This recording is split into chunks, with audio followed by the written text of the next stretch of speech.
어제 새벽에 주신 말씀 이어서 이사야 13장 2절 말씀부터 해가겠습니다. 너희는 자산 위에 기호를 세우고 소리를 높여 그들을 부르며 했습니다. 여기 너희는이라는 말이 누구를 가리켜서 말하느냐에 대한 의견을 달리하는 주견가들이 있습니다마는 하나님의 명령을 받은 선지자 자기를 가리킨다고 일반적으로 보고 있어요. 어떤 주견가들은 천사들이라고도 생각하는 분도 있어요. 자산은 붉은 산을 말하는 것이고 어떤 하나님의 즉 시킴을 받았습니다. 바벨론을 멸망시킨 자들을 붉은 산, 곧 나무가 없는 붉은 산 위에다 깃발을 세워놓고는 표적을 삼고 공격하는 자들에게 너희들은 빨리 쳐들어오더라고 부르라는 것입니다. 바벨론에다가 깃발 하나 세워놓고는 미대 군인을 실수 없이 쳐들어오도록 부르는 것 같이 하라는 것이 손을 흔들어 그들로 존귀한 자의 문에 들어가게 하라 했습니다. 존귀한 자가 바로 바벨론 나라로서 찬란한 문명을 가지고 있었기 때문에 이렇게 불렀어요. 그런 존귀한 자의 문으로 실망자들에게 들어가라고 했으니까 문명대라고 자랑하던 바벨론을 침략해서 망하게 하라는 거예요. 바벨론은 유브라데스 그 강과 티그로스 강이 이걸 끼고 있어서 그 방어선이 튼튼해서 어떤 군대라도 쉽게 뚫을 수 없는 곳인데 메데바사가 어떻게 쳐들어왔느냐 하니까 강물을 막아서 물을 얕게 해갖고 쳐들어왔어요. 인간적인 생각으로는 도저히 들어갈 수 없는 지형인데도 하나님 부르시니까 아무리 강하고 찬란한 성이라도 지키는 군대가 강한 것이 소용이 없었습니다. 하나님께서 메대와 바사 군대에게 지혜를 주시니까 바벨론이 그만 하루 저녁에 망했습니다. 바벨론의 문명이나 국력을 하나님께서 주신 줄 모르고 교만하게 까불다가 하나님 저울에 달아보니까 모자라서 망했어요. 다니엘서 5장 17절에서 31절 말씀을 참고하세요. 그러니까 하나님께서 세상 나라를 다스린다는 것입니다. 그 말씀도 다니엘 4장 25절에서 27절의 말씀 기록되어 있어요. 하나님께서 유대인만 다스리는 것이 아니고 전 세계를 다스려요. 신약적으로 말하면 하나님께서 성도만 다스리는 것이 아니라 세상의 나라들도 다 다스린다는 거예요. 다스릴 때 하나님의 백성을 위해서 다스려 가십니다.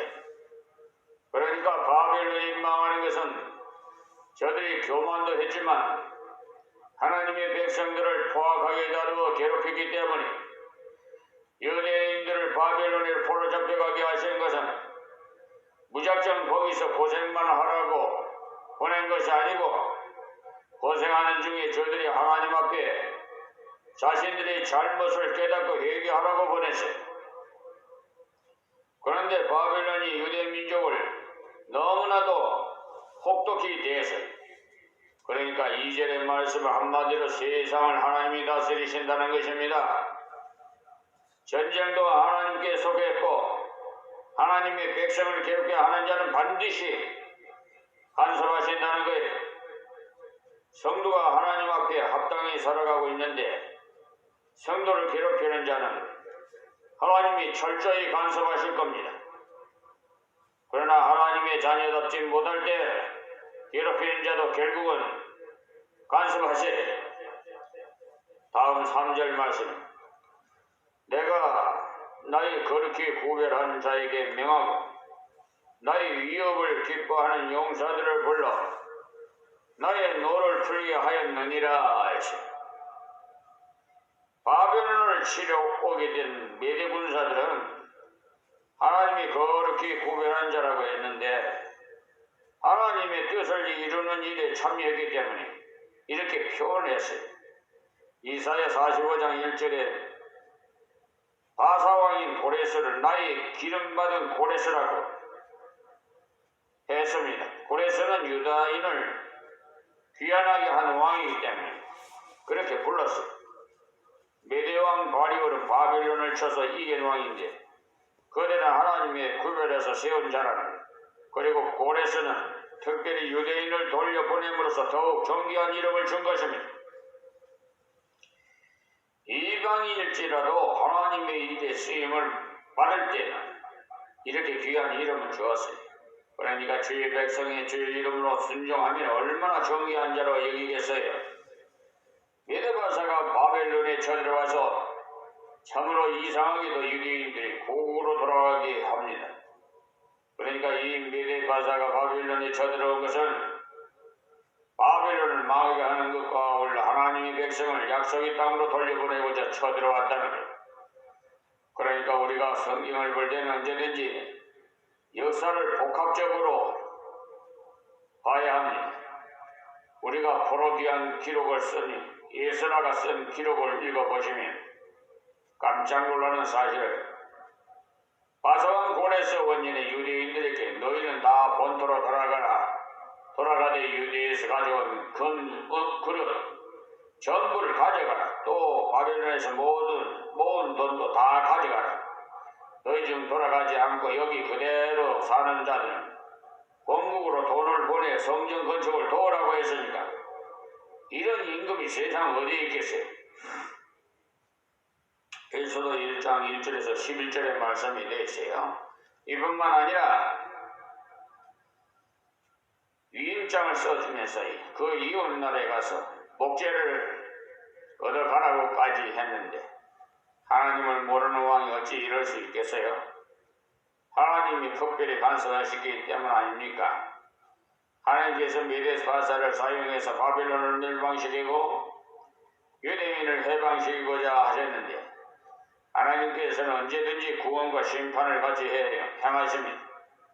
심판이 없는 곳에 구원도 없기 때문에 다음 4절 말씀에 산에서 물이 소리가 나며 많은 백성이 소리 같으니 곧 열국 민족이 함께 모여 떠드는 소리가 만군의 여호와께서 싸움을 위하여 군대를 검열하심이로다. 이 말씀은 메대와 바사 군인들이 연합해서 올라오니 그 소리가 왁자지껄하게 떠들었는데 왜 그렇게 열심으로 올라왔느냐 하면 하나님 말씀을 듣고 줄 서느라고 그래했다는 것. 물론 시적인 표현입니다만 이들이 하나님 말씀을 순종하고자 앞을 다 떠서 줄을 서서 검열 받으면서 올라온다는 것. 악인도 악한 날에 적당하게 쓰인다고 했는데 이들은 하나님을 모르지만은 그들을 사용하셔서 바벨론을 치고 유대인을 건지겠다는 것입니다. 다음 5절 말씀입니다. 우리가 먼 나라에서 하늘가에서 왔으며 곧 여호와와 그 진노의 병기라 온 땅을 멸하려 함이로다. 아멘.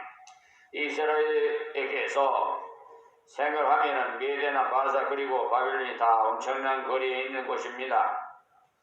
먼 나라 하늘가에서 왔다고 할 만큼 쳐들어오기 어려운 곳에서 바벨론을 치러 왔다는 것이 온 땅을 멸하려 왔다고 했으니까 바벨론이 워낙 큰 나라인데 그 나라 전체를 멸한다는 말씀하고 있습니다. 사실 이 말씀이 예언될 때는 참으로 이루기 힘든 기묘한 일이에요. 왜냐? 이때 메대 나라는 아수르 나라의 속국으로 있는 형편없는 나라예요. 근데 이 메대가 강해져서 바사와 연합해갖고 쳐들어온다고 하니까 하나님 말씀 아니고는 있을 수 없는 일이죠. 인간은 1년 후나 5년 후의 일에 대해서도 예언을 못하는데 100년 후의 일을 이렇게 상세히 예언하셨어요. 전지전능하신 하나님이시니 그렇게 예언하실 수 있다는 거지. 1절에서 5절까지는 하나님의 백성을 건지시기 위해서 세상 나라를 간섭하시는데 사람의 생각으로 짐작할 수 없는 일을 하신다는 거예요. 참으로 지각에 뛰어난 방법으로 하시겠다는 인간들의 추측이나 상상도 할 수 없는 인간의 생각밖에 방법으로 이루셨다는 거예요. 하나님께서 세상 나라까지 간섭하셔서 하나님 백성들이 바로 살기를 위하시니 우리는 정말 하나님 앞에 합당히 살아야겠지요. 다음 6절 말씀에 너희는 애고할지어다 했습니다. 메대가 쳐들어오니까 교만하던 바빌론이 당하는 괴로운 모습을 들어서 말하는 것입니다. 여호와의 날이 가까워왔으니 라고 하는 것은 하나님의 간섭이 확실한 날이라는 의미에서 여호와의 날이라고 한 것입니다.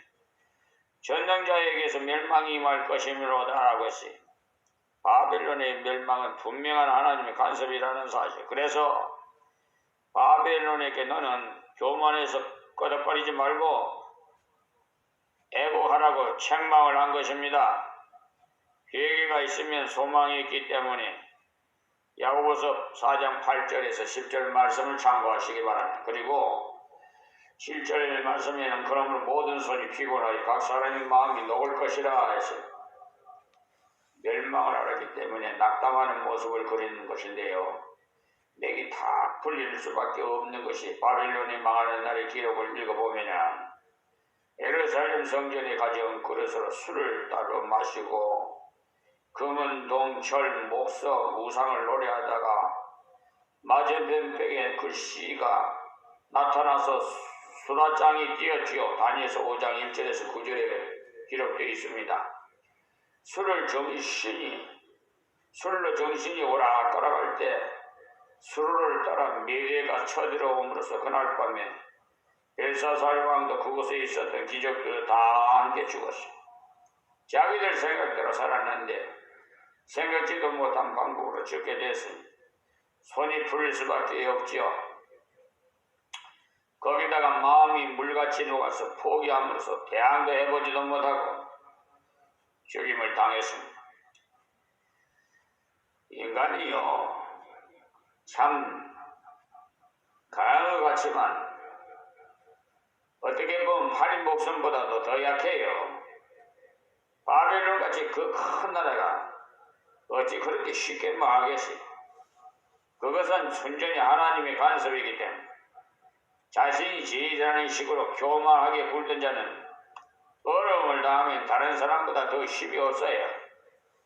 보통 때 큰 소리 빵빵 치던 사람도 어려운 일 당하면 더욱 맥을 못 춥니다.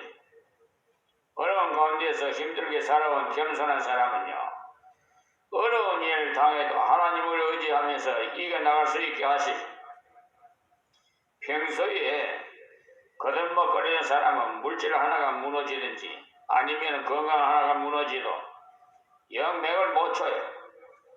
여러분, 이 세상에 거 다 잃어버려도 여호와를 의뢰하는 자는 셈을 얻습니다. 할렐루야. 다니엘은 포로로 잡혀가서도 셈을 얻었습니다. 다음 8절 말씀에 그들이 놀라며 괴로움과 슬픔에 잡혀서 임산한 여자같이 고통하며 서로 보고 놀라며 얼굴은 불꽃 같으리로다. 한마디로 바빌론의 멸망이 갑자기 이른다는 건데, 바빌론이 평화롭게 잘 살다가 갑자기 망하게 되니까 마치 임산한 여자같이 고통을 이기기 어렵다는. 그러니 우리는 평화롭고 잘 살 때 하나님을 의지해서 이 모든 환경이 하나님이 주신 줄 알고 더욱 겸손하고 그 환경을 길이 누릴 수 있게 하시는 경우도 있고, 혹 어려움을 당해도 때를 따라 돕는 은혜를 맛볼 수도 있게 하시지만은 자신이 가진 모든 것이 또 내 것인 줄 알고 살던 사람들은 하나님께서 간섭하실 때 정신을 못 차려요. 얼굴이 벌겋게 수치를 크게 당해.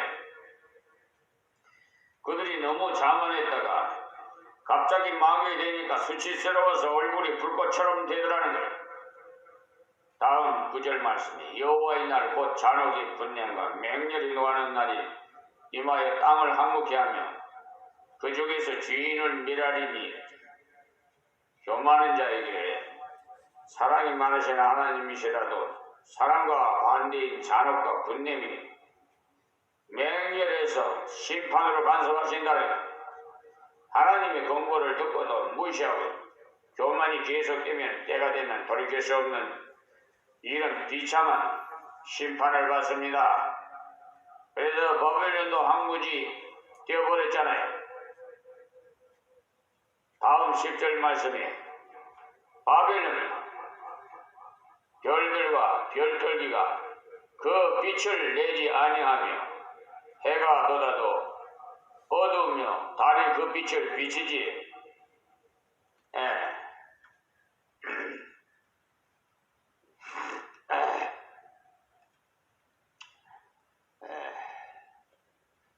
못해요.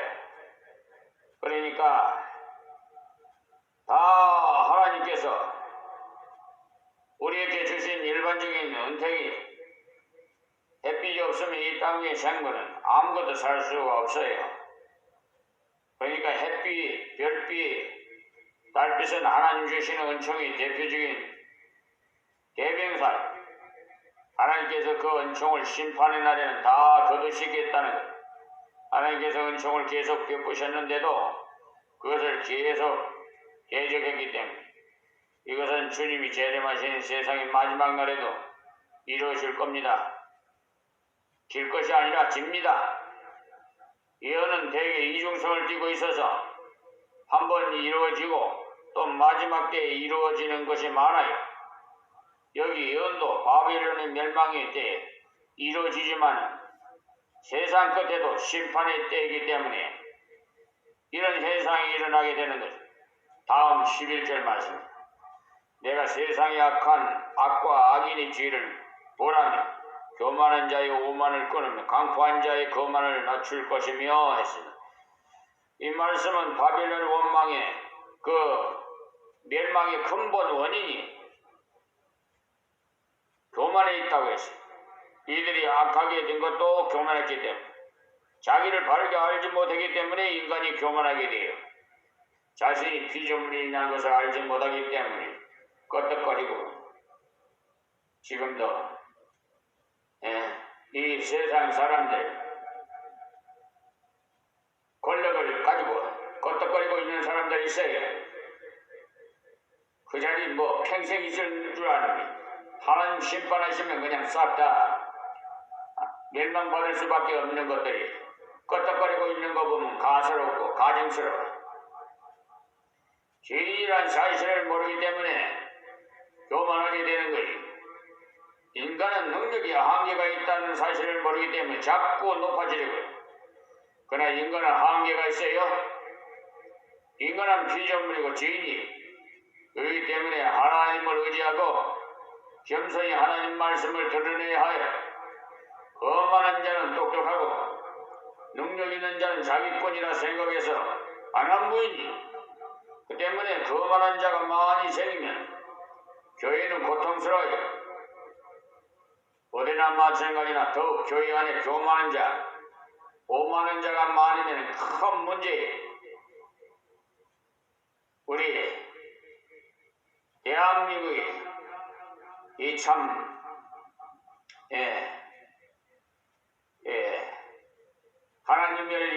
하나님의 일을 하는 목사라는 자들이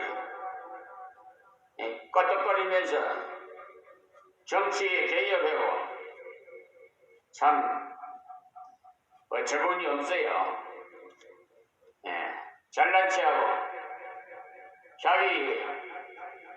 자기가 최고이냐. 자신이 어리석음을 약함을 알지 못하기 때문에 자신이 스스로 무엇이나 해결할 수 있는 줄 생각해서 그런 용감을 부리고 있어요. 그러니까 무식이 왕이라고 그러잖아요. 참으로 무식이 용감합니다. 그 결국은 멸망이 있을 뿐이에요. 그런 자들은 자신이 표준인 줄 알아요. 하나님 표준이고 성경이 표준이지 사람은 표준이 아니에요. 자기한테 뭐 다 검열받아야 한다느니 정치하는 사람들 자기한테 다 받아야 되냐. 참 어처구니가 없어요. 사람은 하나님의 표준을 맞춰야 갈 뿐입니다. 사람이 교만해지면 다른 사람의 의견도 받아들이지 않을 뿐만 아니라 하나님 말씀도 받아들이지 않아요. 그 때문에 항상 겸손해져야 합니다. 자기를 알고 하나님을 알 때 저절로 겸손해지고, 자신은 지인인 하나님께서는 지인을 사랑하셔 은혜를 주셨으니까 그분께 자원해서 순종함으로 당연한 것 아닙니까? 어떤 사람이 겸손하다 하고 말을 하면서도 하나님 말씀을 순종하지 않는다면 겸손한 것이 아닙니다. 하나님 꼼짝마, 까불면 내 손에 죽어 하는 그런 자도 있잖아요. 모양은 얌전한 이해하지만 순종하지 않는다면 아주 교만한 것. 사람이 겸손하다면 하나님 말씀을 신실하게 믿고 따라야 겸손의 증거가 있는 것입니다. 다음 12절 말씀입니다. 내가 사람을 정금보다 희속해 하며 오빌의 순금보다 희귀케 하리로다. 아멘. 금이 귀한 것은 흔하지 않기 때문에 하나님 심판으로 바벨론을 치도록 미디를 사용하시니 얼마나 철저히 쳤든지 바벨론의 남은 자가 너무 적어서 정금보다 적더라는 것. 이 말씀을 보니까 바벨론에서도 수요는 심히 적어도 남는 자가 있어서 하나님께로 돌아올 자가 있다는 것. 하나님 말씀을 연구해 보시면요, 결코 어느 민족주의에 기울여진 책이 아니에요. 유대 민족이 그만 말씀을 맡겠다는 것 뿐이지 유대 민족만 구원한다는 것은 결코 아닙니다. 바벨론에서 남는 사람이 얼마나 희귀한지 오빌의 금과도 같다고 했어요. 세계에서 오빌의 금이 가장 질이 좋다는데 이 오빌이 어디인지 그 장소를 현재로서는 잘 모른답니다. 금은 질이 좋을수록 얇게 눌려서 쓸 수도 있고 광택이 좋다고 해요. 오빌의 금이 그런 면에서 뛰어나서 아주 가치있게 통용되었다는 것. 그리고 귀하다는 것은 그 금이 나는 양이 그렇게 많지 않기 때문에 하나님의 심판의 때 남은 자가 얼마나 적든지 그 남은 자가 오빌의 금같이 귀하다는 것. 환난의 때에 다른 사람은 교만해서 다 넘어져도 끝까지 겸손해서 하나님을 의지하면 하나님께서 보실 때 오빌의 금처럼 귀하다는, 지금 교회 안에서도 보면 세서가 되어서 주일도 제대로 안 지키는 사람들이 너무 많은데 하나님 말씀을 믿고 철저히 순종하는 형제가 있다면 얼마나 귀하겠습니까? 세상에는요, 교회라고 부르는 단체는 많지만 하나님 말씀을 순수히 믿고 순종하는 교회가 있다면 그야말로 정금같이 귀한 것입니다. 다음 13절에 나 만군의 여호와가 분하여 맹렬히 일어나는 날에 하늘을 진동시키며 땅을 흔들어 그 자리에서 떠나게 하시니, 이것이 메대가 바벨론 점령할 때 모습을 표시한 것입니다. 메대의 군사들이 무자비하게 쳤다는 것, 그것은 하나님의 심판의 대행이기 때문이라는 것. 하늘을 진동시키며 땅을 흔들으라고 한 것은 불가항력적인 능력으로 점령을 하였기 때문에 반항할 자가 없었고 도망하는 자뿐이라는 것. 다음 14절에 그들이 쫓긴 노르나 모으는 자 없는 양같이 각기 동족에게로 돌아가며 본향으로 도망할 것이니, 그래서 것이나 있나. 바벨론이 많은 나라의 사람들을 포로로 잡아와서 부려먹었는데 바벨론이 많으니까 여러 민족들이 해방이라고 기뻐서 제 나라로 찾아간다는 거예요. 이렇게 도망가다가도 메대 사람을 만나면 끝장이에요. 그래서 그 모습을 쫓긴 노루 같다, 모으는 자 없는 양 같다, 이렇게 했습니다. 그러니까 방황하는 자들이 되었다는 거죠. 15절에 만나는 자는 창에 찔리겠고 잡히는 자는 칼에 엎드려지겠고, 도망하는 자들이 메대 병사에게 잡히면 여지없이 칼로 쳤다는 거예요. 그러니까 바빌론에 섞여 살던 민족이든 또 바빌론 백성이든 이들은 구별할 수 없으므로 닥치는 대로 쳤다는 말이에요. 다음 16절에 그들이 어린 양들은 그 목전에 메어침을 입혔고 그 집은 노락을 당하겠고 그 안에는 욕을 당하리라. 가정적으로 가족적으로 비참한 자리에 빠지겠다는 것인데 이 모든 것이 교만의 결과입니까? 얼마나 두려운 것이 일입니까? 지금 저 유럽의 우크라이나 전쟁이 계속되고 있지 않아요? 그 현장 한번 그 TV로 보시면 아시겠지만 너무 비참하지 않아요? 전쟁이 일어나면요, 하여튼 아무리 잘생기고 양귀비 같은 사람도 신체가 건강하고 장사 같은 사람도 내 앞에는 이길 수 없습니다. 인생이 교만해서 하나님을 떠나면 한마디로 잃어버린다는 거예요. 가족을 잃고 평화를 잃고 자기 생명까지도 잃으니까 교만은 전부 있는 것을 잃어버리는 거예요. 반대로 겸손은 모든 것을 얻는 것. 다음 17절에 보라, 은을 돌아보지 아니하며 금을 기뻐하지 아니하는 메대 사람은 내가 격동시켜 그들을 치게 하리니 그렇지. 이들이 치려는 목적이 금은에 있었다면 금은을 주면서 항복합니다라고 하면 생명을 살려주었을 것입니다. 그런데 메대 사람들은요, 금은을 필요로 해서 쳐들어온 것이 아니고 원수를 갚으려고 왔다는 거예요. 바벨론은 그 당시 아수르와 대등했는데 메대가 옛날에 아수르의 속국이 되어서 고생을 많이 했기 때문에 바벨론은 너무 미워해서 증오심이 가득 차서 닥치는 대로 살려고 했어요. 그래서 항복하는 사람도 죽이고 아이들도 죽이고 다 죽여서 이들이 교만에서 쳐서 하나님의 사랑과 은총을 끝까지 대적함으로써 하나님께서 이런 방법으로 처리를 하셨어요. 지금 저 대만 때문에 미국과 중국이 지금 아주 그냥 전투 훈련을 하고 있더라고요. 참 세상 언제 어느 때 어떻게 될지 몰라요. 제3차 전쟁이 벌어지고 이 지구의 종말이 올지 모릅니다. 가만히 있겠습니까? 세월호는 핵무기를 사용할 거 아니겠어요? 지구를 몇 번 아마 다 없앨 수 있는 핵무기가 지구상에 지금 만들어져 있다고 그래요. 살 사람이 어디 있겠어요? 지구가 없어져 버립니다. 다음 18절. 메대 사람이 활로 청년을 쏘아 죽이며 했어요. 청년들은요, 전쟁의 직접적인 대상이니까 이렇게 죽이고 또 태의 열매를 궁인이 의지 아니하면 아이를 가석히 보지 아니하리라. 그러니까 아이를 뺀 여인들, 어린 아이들은 닥치는 대로 죽여요. 정말 무자비한 살육이 일어난 것입니다. 이렇게 된 이유는 야고보서 2장 13절에 있는 대로 궁의를 행하지 아니하므로 궁의가 없는 심판을 받는 것입니다.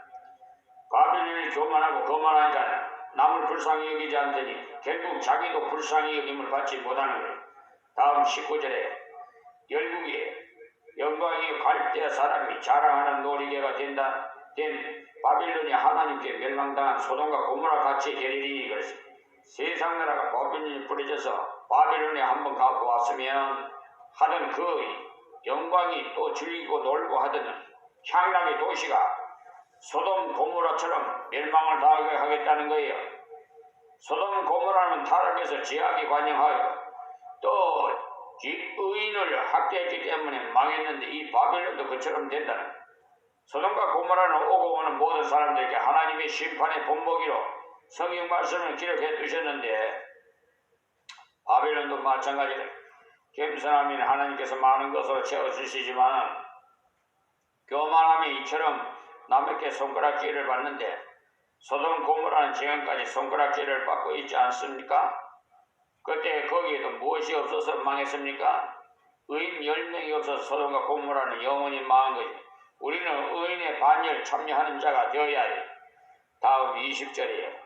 그것에 처할 자가 없겠고 거할 사람이 대대에 없을 것이며 아라비아 사람도 거기 장막을 치지 아니하면 목자들도 그곳에 그 양떼를 쉬게 하지 아니할 것이요.